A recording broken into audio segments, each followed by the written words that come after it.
যখন সরকার গঠন করব তখন ওই চাল ব্যবসায়ী প্রতিষ্ঠান চালের দাম ধরেন 40 টাকা ছিল 60 টাকা করে ফেলে, তখন ওই রাজনৈতিক দল কিছু কইতে পারে না, কারণ সে তো ওই প্রতিষ্ঠান থেকে কি আনছে, টাকা আনছে, তাই না?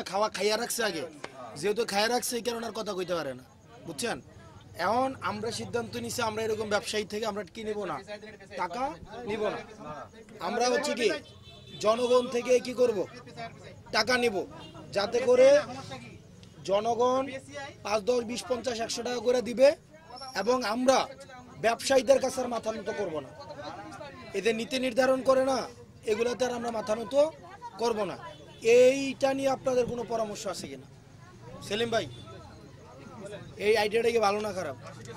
ভালো, ভালো। মেম্বার সাহেব, দিয়ে হবে জনগণের রাজনীতি, ব্যবসায়ীর টাকা দিয়ে জনগণের রাজনীতি হয় না, ঠিক ফাহিম? ব্যবসায়ী থেকে টাকা নিয়ে কি জনগণের রাজনীতি করা যাবে? যাবে না। এখন এই জনগণের টাকায় জনগণের রাজনীতি, এক্ষেত্রে আপনারা সবাই আমাদেরকে হেল্প করবেন, সাহায্য করবেন, বুঝছেন?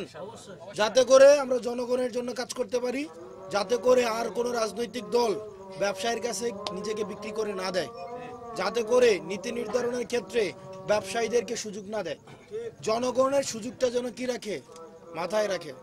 মনে থাকবে ভাই আপনাদের? ঠিক আছে।